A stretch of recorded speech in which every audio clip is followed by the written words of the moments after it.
वाघिणीचं काळीच तिचं वाघ तिच्या पोटी, वाघिणीचं काळीच तिचं वाघ तिच्या पोटी, स्वराज्याचा ध्यास म्हणी जगदंब जगदंब तिच्या ओठी, स्वराज्याचा ध्यास म्हणी जगदंब जगदंब तिच्या ओठी.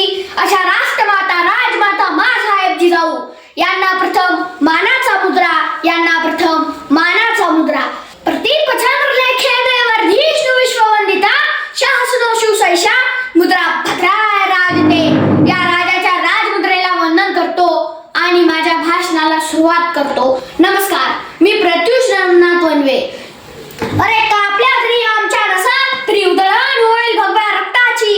अरे कापल्या तरी आमच्या नसा, तरी उधळण होईल भगव्या रक्ताची. आणि फाडली जरी आमची छाती, तरी मूर्ती दिसेल फक्त आणि फक्त शिवरायांची. तरी मूर्ती दिसेल फक्त आणि फक्त शिवरायांची.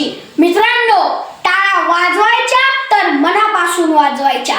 मित्रांनो, टाळ्या वाजवायच्या तर मनापासून वाजवायच्या. कारण तुमच्या टाळ्यांची दाद ही प्रत्युष वनवेची जाहिरात आहे.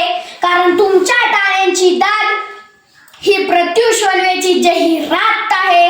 मित्रांनो, आपण महाराजांना आदराने शिवबा असे म्हणतो. शिवबा म्हणजे कोण? 350 वर्षापूर्वी जिजाऊच्या कुशीत जन्मलेलं निरागस बाळ म्हणजे शिवबा.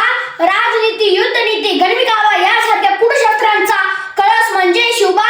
डच, इंग्रज, फ्रेंच यासारख्या अत्याचाराचा कर्दनकाळ म्हणजे शिवबा. ससाट्या रक्ताची लाट म्हणजे शिवबा. अम्मा मावळ्यांना आलेली हिंदुत्वाची जात म्हणजे शिवबा. या महाराष्ट्रातलं माणुसकी बोलण्याचं माप म्हणजे शिवबा. तुमचा, माझा आणि अखंड हिंदुत्वाचा बाप म्हणजे शिवबा. मित्रांनो, शिवाजी हा फक्त 3 अक्षरी शब्दच नाही, तर तो एक मंत्र आहे. आणि तो मंत्र उच्चारताच अंगातलं रक्त सळसळायला लागतं आणि एकीकडे सकारात्मक ऊर्जेचा प्रवाह तयार होतो. मित्रांनो, शिवराय सांगायला सोपे आहेत. मित्रांनो, शिवराय सांगायला सोपे आहेत. शिवराय ऐकायला सोपे आहेत. शिवरायांचा जयघोष करणे सुद्धा सोपे आहे. पण शिवराय अंगीकरण खूप कठीण आहे. आणि जो शिवरायांना स्वतः